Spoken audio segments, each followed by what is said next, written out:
อายยังนั่งอยู่โต๊ะเก่าหน้าบ้านแก้วกาแฟเย็นยันใส่น้ำตาลคือเก่า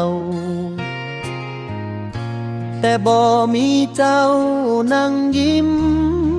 อยู่ข้างข้างเหลือแต่อายกับความเหงาในใจยามลมพัดผ่านเสียงแคนแววมาอายก็นึกฮอดวันเก่าที่เฮาหัวนำกันน้ำตาลที่เคยหวานคือฮักของเฮาวันนี้กลายเป็นคมในใจอายแท้นั่งกับน้ำตาลแต่หัวใจมันคมเพราะคนที่เติมหวานได้จากไปไกลทุกคำที่เจ้าเคยเว้ายังดังในใจอ้ายยังฮักบ่เคยลืมมองฟ้าครามยามดวงดาวเริ่มลับน้ำตาไหลหยดลงในแก้วกาแฟผสมกับน้ำตาลจนกลายเป็นรสจืดคือฮักที่จางเมื่อเจ้าลาจากไป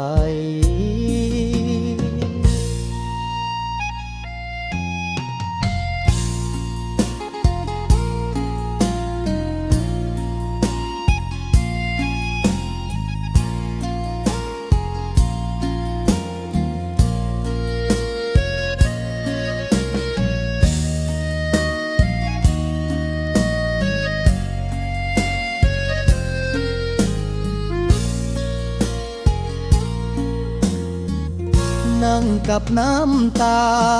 ลแดดใจอ้ายเศร้าคิดฮอดเจ้าแทบทุกยามเช้าเย็นถ้ามือใดเจ้าผ่านทางนี้อีกครั้งอ้ายสิชงกาแฟหวานๆให้คือเก่าชิดไปอายยังนั่งกับน้ำตาลแก้วเดิมรอคนเติมหวานกลับมา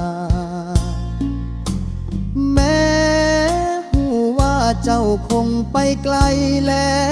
วแต่ใจอายยังฮักเจ้าบอกเคยเปลี่ยนแน่